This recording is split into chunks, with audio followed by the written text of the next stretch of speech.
इब्तदा है रब्बे जलील के बबरकत नाम से, जो दिलों के भेद खूब जानता है। तमाम व्यूअर्स को अस्सलाम वालेकुम। दोस्तों, आज हम लेकर चलते हैं एक ऐसे कंट्री की तरफ जिसे हम पसंद करते हैं या नहीं करते, लेकिन हम इससे बहुत कुछ सीख सकते हैं। जहाँ की सड़कों पर रोशनी की पुलिस नज़र आएगी। आप हैरान होंगे, लाइट की पुलिस? जी हाँ, क्योंकि तिल अवीव के गिर्द 60 टेलीस्कोप इंस्टॉल हैं। यहाँ मिडनाइट सफ़ेद येलो लाइट बंद कर दी जाती हैं ताकि खला पर रिसर्च करते वक्त ये रोशनी खलल ना डाले। क्या आप आज से पहले जानते थे कि पूरी दुनिया को सूद के जरिए जकड़ने वाले किसी भी यहूदी से सूद वसूल नहीं करते? क्या आप जानते हैं अमेरिका के अस्पतालों में यहूदी डॉक्टर क्यों नहीं होते? आपको शायद ये तो पता होगा, यहूदियों की छुट्टी हफ्ते के दिन होती है जिसे यौमुल सब्त कहते हैं। लेकिन आपको सुनकर हैरानी होगी, इनका एक शुबात का साल भी आता है। इस साल इन पर कौन कौन सी पाबंदियां होती हैं? नहीं पता ना? हनोका क्या है? रोश हाशना किसे कहते हैं? नहीं जानते ना? यहूदियों में जो अजाफी खूबियां हैं वो खुदादाद नहीं हैं, बल्कि सलाहियतें तो इतनी ही हैं जितनी के एक आम इंसान में होती हैं। मगर यहूदी माएँ अपने आप को बाला तर रखने के लिए अपने आने वाले बच्चे में काबिलियत और सलाहियत को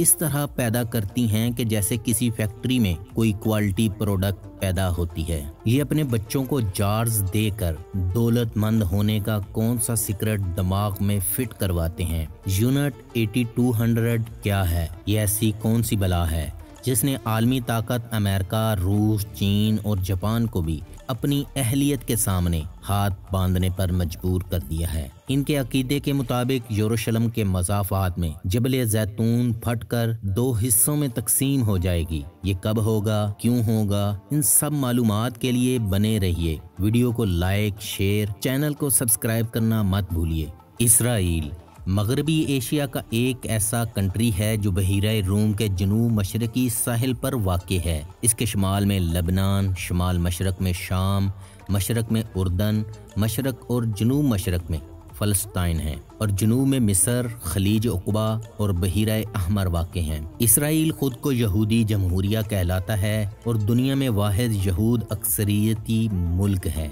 14 मई 1948 को डेविड बिन गोरियान ने इसराइल के क़याम का ऐलान किया। इसराइल का माशी मरकज़ तल अबीब है। इसराइल की सरकारी ज़ुबान अबरानी है। अबरानी यहूदियों की मजहबी ज़ुबान है। ये रस्मुल ख़त में अरबी की तरह दाएं से बाएं की तरफ अरकाम की जाती है। यहूदी अपनी ज़िंदगी एक प्रिंसिपल पर गुजारते हैं जो कि है fail fast, fail forward. Israeli माशरे में फेल होने पर शाबाशी दी जाती है, रिस्क टेकिंग को इनकरेज किया जाता है। यही वजह है इसराइली रिस्क लेने से नहीं घबराते, आखिर कामयाब हो जाते हैं। इसराइली माशरे में हामला औरत अपने आने वाले बच्चे को इंतहाई प्रोटोकॉल देकर दुनिया में लाती है। औरतें रियाजी और फिजिक्स की किताबें हर वक्त अपने साथ उठाए फिरती हैं और दिमागी सलाहियत को बरूए कार लाते हुए मुश्किल से मुश्किल सवालात हल करने की प्रैक्टिस करती हैं। वो खुराक में हमेशा बादाम, खजूरें, दूध और मछली शौक से लेती हैं। खातीन के लंच और डिनर में मछली ज़रूर शामिल होती है। फ्रूट हमेशा खाने से पहले इस्तेमाल करती हैं। इनका मानना है खाना खाने के बाद फ्रूट खाने से बच्चे सुस्त काहिल पैदा होते हैं और वालिदैन सोने से पहले पूरी दुनिया को हम कैसे कंट्रोल करेंगे किस्से सुनाते हैं ताकि बच्चे जंगजू बने। जब बच्चे छोटे होते हैं उन्हें पजल, जिग्सा और शतरंज में इन्वॉल्व किया जाता है। दौलत का इस्तेमाल कैसे करना है सिखाने के लिए मुख्तलिफ जार दिए जाते हैं। फर्स्ट जार 10वां हिस्सा second investment, third saving, fourth spend. बच्चे को 10 शेकल दिए जाते हैं। 1 शेकल 10वें हिस्से में यानी चैरिटी वाले में डालता है, 3 शेकल इन्वेस्ट वाले में, 1 शेकल बचत वाले में, 5 शेकल खर्च वाले जार में। और बच्चे को बचत वाला जार खास मौके पर दिया जाता है और इन्वेस्ट वाला जार सिर्फ तब खोल सकता है जब मुकम्मल फुल हो जाए। हाँ, ये बात सच है कि यहूदी पूरी दुनिया के तमाम बिजनेस में छाए हुए हैं, लेकिन सब अमीर नहीं होते। 10वें हिस्से वाला जार महीने के आखिर में खोलने के लिए दिया जाता है ताकि इसे खैरात करने की आदत बने। ये अपने माल का 10वां हिस्सा अपने यहूदियों को कारोबार करवाने के लिए डोनेशन देते हैं। डॉक्टर स्टेफन का कहना है कि मैं सोचता था कि न्यूयॉर्क, कैलिफोर्निया और दीगर बड़े शहरों के अस्पतालों में यहूदी स्पेशलिस्ट डॉक्टरों की कमी क्यों है, और मुझे पता चला कि यहूदी मेडिकल में भी बिजनेस को तरजीह देते हैं और नौकरी की बजाय अपनी कोई मेडिकल कंपनी खोल लेते हैं। इन्हें नेटवर्क की तरह काम करने की ट्रेनिंग दी जाती है। यौमुस सब्त यानी हफ्ते के दिन यहूदी एक दूसरे के साथ पार्टनरशिप के लिए भी मिलते हैं और इनका मानना है कामयाब लोगों से मशवरा करना चाहिए। अपने अंडे एक ही बास्केट में मत रखें, मतलब एक ही कारोबार में अपना पैसा इन्वेस्ट ना करें। मयारे तालीम का अंदाजा आप इस बात से लगा सकते हैं कि मैट्रिक का सर्टिफिकेट इस तालिब इल्म को दिया जाता है जो अपनी इंतहाई मुश्किल कोर्स के अलावा किसी ऐसे प्रोजेक्ट या सब्जेक्ट पर रिसर्च करता है जिस पर पहले किसी ने काम ना किया हो। फिलेक्ट्री या टेफलिन ये मूसा अलैहिस्सलाम को हज़रत शुआइब अलैहिस्सलाम ने मदियन से निकलते हुए दिया था। इस वक्त ना कोई यहूदी था, ना ईसाई और ना ही मुस्लिम,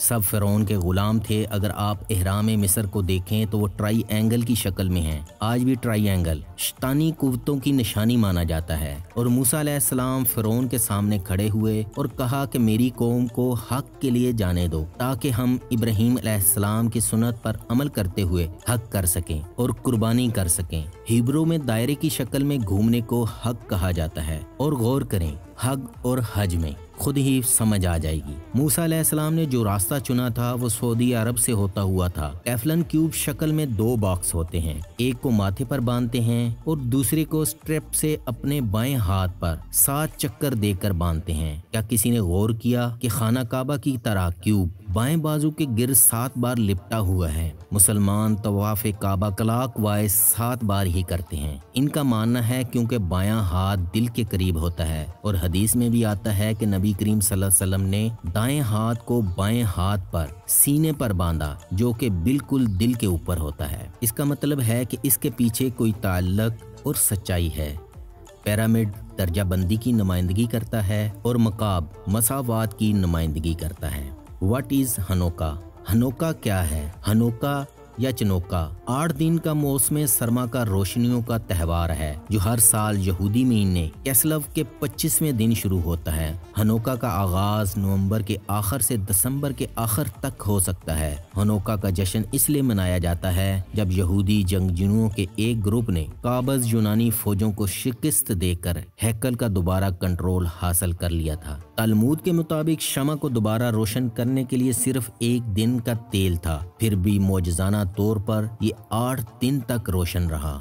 शमीता यानी सब्त का साल यानी 7वां साल, जिसे शबात ऑफ दी लैंड भी कहा जाता है, जिसे तौरात ने इसराइल की सरजमीन में लाजमी करार दिया है। शमीता के दौरान जमीन को पड़ी रहने के लिए छोड़ दिया जाता है और हल चलाने, पौधे लगाने और कटाई समेत तमाम ज़रूरी सरगर्मियां हलाका में हराम हैं। हलाका यहूदियों के शरिया ला को कहते हैं। इस साल तमाम कर्जे सिवाय गैर मुल्कियों के माफ़ किए जाते हैं। मौजूदा शमीता साल 25 सितंबर 2022 को ख़त्म हुआ है। शमीता साल में यहूदी नए बिजनेस शुरू नहीं करते। आलमी मार्केट में मंदी होती है जो कि आम तौर पर लोगों को नहीं मालूम होता। दोस्तों, इसराइल को स्टार्टअप नेशन भी कहते हैं। इसराइल पूरी दुनिया में सबसे ज्यादा R&D यानी रिसर्च एंड डेवलपमेंट पर अपने GDP का 4.5% खर्च करता है। दुनिया की leading company Google, Amazon, Microsoft, Facebook, Tesla, इन सब के R&D सेंटर इसराइल में हैं। इनको जो भी नई प्रोडक्ट बनानी होती है इसे इसराइल में डेवलप करते हैं, वहां से ही पूरी दुनिया को शिप करते हैं। तीसरा कामयाबी का राज है होट्सपा। हिब्रू ज़बान का ये लफ्ज़ है, इसका मतलब है गलत बात बर्दाश्त ना करना। Basically Jews don't believe status को, मतलब कोई भी इदारा, शख्स या बॉस मुकद्दस गाय नहीं है। कामयाबी की एक और वजह भी है, हर लड़के लड़की को फौज में 3 से 5 साल ड्यूटी करना जरूरी है, जिसकी वजह से हर शख्स अपना और अपने मुल्क का दिफा करना सीख जाता है और इसमें डिसिप्लिन की भी अहमियत का पता चलता है। ज्यूज वेडिंग के बारे में बता दूं, यहूदियत में शादी को 2 हिस्सों हिस्सों में तकसीम किया गया है। एक मंगनी जिसे एरोसिन कहा जाता है। यहूदी कानून है जिसकी लड़की बालग हो जाए वो इसकी शादी न करे, उस लड़की से कोई गुनाह सरजद हो जाए तो वो गुनाह इस शख्स पर ही होगा। अगर कोई यहूदी मर्द शादी न करे तो तलमूद की निगाह में वो एक नामुकम्मल मर्द है। शादी के लिए उम्र 12 साल होनी चाहिए। शादी के दिन रोजा रखने को मुस्तहसन समझा जाता है। शादी की रस्म में कम से कम 10 बालगों की मौजूदगी जरूरी है। दुल्हा दुल्हन के हमरा आता है, रिबी एक गिलास में शराब लेता है, फिर दुल्हा दुल्हन की उंगली में अंगूठी पहनाते हुए, देखो तुम इस उंगली के जरिए सईदना मूसा और इसराइल की रसूम के मुताबिक मेरे साथ मंसूब हो चुकी हो। खाली गिलास फर्श पर रख दिया जाता है, दुल्हा तोड़ देता है और हाजरीन मजल टोब पुकारते हैं, यानी कॉन्ग्रेचुलेशन पुकारते हैं। यहूदियत में एक मर्द जितनी चाहे शादियां कर सकता है। अगर किसी औरत का शोहर मर जाता है तो इसे दूसरी शादी करने का हक तो है, मगर सिर्फ अपने शोहर के भाई से। यहूदियत में औरत का मकाम नहायत पस्त है। इसकी वजह ये नजरिया है कि हव्वा ने आदम अलैहिस्सलाम को ममनुआ फल खाने पर उकसाया और इसी वजह से वो जन्नत से निकाले गए, और इसी बिना पर औरत को हैज जैसी नापाकी और हमल के दर्द की सजा मिली। यहूदी मजहब में 2 बड़े फिरके हैं, अश्कनाजी जिनका तल्लक मशरकी यूरोप और जर्मनी से था, जबकि सफादरी यहूदी वो थे जिन्हें 1492 में स्पेन से निकाला गया था। मोहतरम नाजरीन कराम, दुनिया भर से यहूदी इसराइल में क्यों जमा हो रहे हैं और अपनी 80% इन्वेस्टमेंट दिफा पर क्यों खर्च कर रहे हैं? क्योंकि वो एक ऐसी जंग का ख्वाब देखते हैं जिसके बाद इनकी आलमी हुकूमत कायम होगी। यहूदी अकीदे के मुताबिक 2 कौमों से अल्लाह के वादे हैं, ये एंड तक चलेंगी। एक बनी इसराइल, बनी इस्माइल। अल्लाह ने तूर पहाड़ को उठाकर यहूदियों को इसरा अता कर दी और कहा जाओ मशरक से मगरिब तक अल्लाह का निज़ाम नाफिज करके दिखाओ। यहूदी कहते हैं कि हम ये भूल गए, फिर अल्लाह ने हमें 19 सदियों तक रांदाए दरगाह कर दिया, लेकिन फिर हमारे बड़ों ने अपनी गलती सुधारने का फैसला किया। हमने दीन से मजहब का सफर इख्तियार किया। यहूदी कहते हैं कि यहूदियों के सिर्फ 2 शाखें हैं, एक वो जो सिनागॉग में सिर्फ इबादत में मसरूफ नजर आती है, दूसरी वो जो पूरी दुनिया में दीन को नाफज करने के लिए तमाम सोर्सेज पर कंट्रोल हासिल करने में मसरूफ नजर आती हैं। कुरान में क़यामत के नजदीक की निशानियों में से एक निशानी का जिक्र है, वो है याजूज और माजूज। हमने इस बस्ती को हलाक और इनके रहने वालों का वहां लौट कर वापस आना हराम करार दे दिया। अब ये इस वक्त वापस आएंगे जब हम याजूज और माजूज को खोल देंगे और वो हर बुलंदी से हमला आवर होंगे। सूरतुल अंबिया आयत नंबर 95-96। ये बस्ती यरूशलेम की है जिससे यहूदी 70 ईस्वी में निकाले गए, फिर 1920 में वापस आए। गोया कुरान के मुताबिक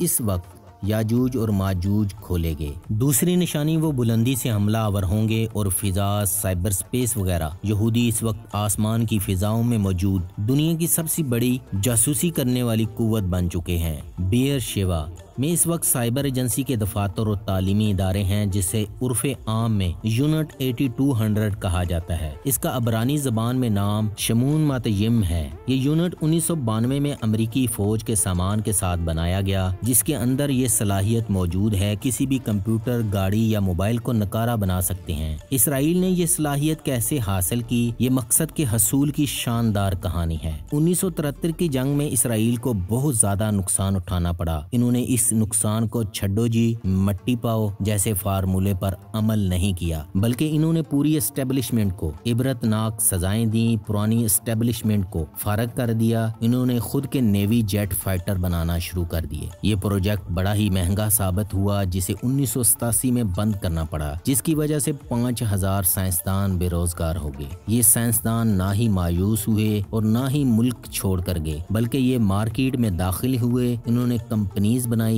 दुनिया भर के यहूदियों के साथ मिलकर स्टार्टअप बनाए, जिससे अपना मुस्तकबिल सिक्योर किया, बल्कि मुल्क में अरबों डॉलर का ज़रिए मुबादला लेकर आए। इसराइली साइबर जासूस यूं तो मुद्दतों अमेरिकी साइबर एजेंसी NSA के साथ काम कर रहे थे। इनका ज्यादातर काम दुनिया भर के कंप्यूटर को हैक करना था, लेकिन इसराइली नौजवानों ने एक दिन साइबर हमला आवर हथियार स्टक्सनेट इजाद कर लिया और बिलाखिर 2010 में इन्होंने इसे ईरान के एटमी प्रोग्राम के खिलाफ इस्तेमाल किया। बल्कि अब ये पूरी दुनिया पर एक साइबर जंग भी मुसल्लत कर सकते हैं। इसके बाद के साल इसराइल की फिजा में मौजूद सैटेलाइट ड्रोन्स की तरक्की के साल हैं। यूनिट 8200 में एक हाई स्कूल का तालिबे इल्म 13-14 साल की उम्र में शामिल कर लिया जाता है। ये बच्चे इस कदर पेशा वराना सलाहियतें रखते हैं कि हर किसी ने एक हैकिंग टूल इजाद कर रखा है। इस इदारे के सिक्योरिटी सिस्टम की दुनिया भर में इस कदर मांग है कि इसराइल ने गुज़श्ता साल $9 बिलियन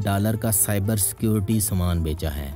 आज इसराइल की यूनिट 8200 का फिजा पर कब्जा मुसल्लम हो चुका है। मिशयाख या मिसयाह क्या है? यहूदी अपने मिशयाख के निकलने का इंतजार कर रहे हैं। यहूदी इसे मिशयाख, मसीही उसे एंटीक्राइस्ट और मुसलमान इसे दज्जाल कहते हैं। दज्जाल जब आएगा तो इसराइल को किंगडम ऑफ डेविड डिक्लेयर करेगा और दुनिया को फतह करना शुरू कर देगा और पूरी मसीही और मुस्लिम दुनिया को तबाह बर्बाद कर देगा। यहूदी इस जंग को हरमजदून या आर्मागेडन कहते हैं। यहूदी अकायद के मुताबिक ये जंग दज्जाल जीत जाएगा, जिसके बाद यरूशलेम के मज़ाफ़ात में जबले जैतून फटकर 2 हिस्सों में तकसीम हो जाएगा। पूरी दुनिया में हर घर में यहूदी मजहब दाखिल हो जाएगा तो हथियारों की जरूरत नहीं होगी। तमाम दुनिया के हथियार पिघलाकर इसके एग्रीकल्चर के आलात बना लिए जाएंगे। यहूदी दिन में 3 बार अपने सिनागॉग में दज्जाल की आमद की दुआ शमूने असरे करते रहते हैं। ये ऊंची आवाज में दज्जाल को आवाज दे रहे हैं। यहूदी अकीदे के मुताबिक बस ये आवाज सुनने की देर है और ये दुनिया चक्की के 2 पाटों के दरमियान पिसकर बराबर हो जाएगी। रोश हाशना, यहूदियों का नया साल रोश हाशना कहलाता है। अबरानी कैलेंडर के 7वें महीने तशरी के पहले 2 दिनों को आता है। ये एक लूनी सोलर कैलेंडर है जो चांद और सूरज के चक्रों से कायम होता है, इसलिए दिनों की तवालत मौसम के लिहाज से मुख्तलिफ होती है। अबरानी में नए साल की मुबारकबाद शना तोवा कहना है। इस दिन यहूदी सफ़ेद कपड़े पहनते हैं, इबादत गाह में जाते हैं, अपने गुनाहों पर तौबा करते हैं और सुबह को मेंढे के सींग शोफर में नरसंगे फूंकते हैं, मीठे खाने बनाते हैं। यहूदी कैलेंडर के मुताबिक 5783वें साल का आगाज अतवार 25 सितंबर को गुरूब आफ्ताब के वक्त हुआ है। यहूदी अकीदे के मुताबिक दुनिया के खात्मे में अब सिर्फ 217 साल बाकी हैं। इसराइलियों के लिए 6 का हिस्सा बड़ी अहमियत रखता है। इनका मानना है कि अल्लाह ने जमीन और आसमान को 6 दिन में तख्लीक किया है। इसराइल के झंडे में 6 कोनों वाला सितारा दाऊदी है। इसराइल की रियासत 6 इंतजामी इजला में तकसीम है। इसका एम्बलम ऑफ इसराइल भी 6 शाखों वाला है। इसराइल इस्तेमाल शुदा 80% पानी ट्रीट करके फसलों को ड्रिप इरिगेशन सिस्टम के जरिए अपने सहराओं को एग्रीकल्चर लैंड में तब्दील करता जा रहा है।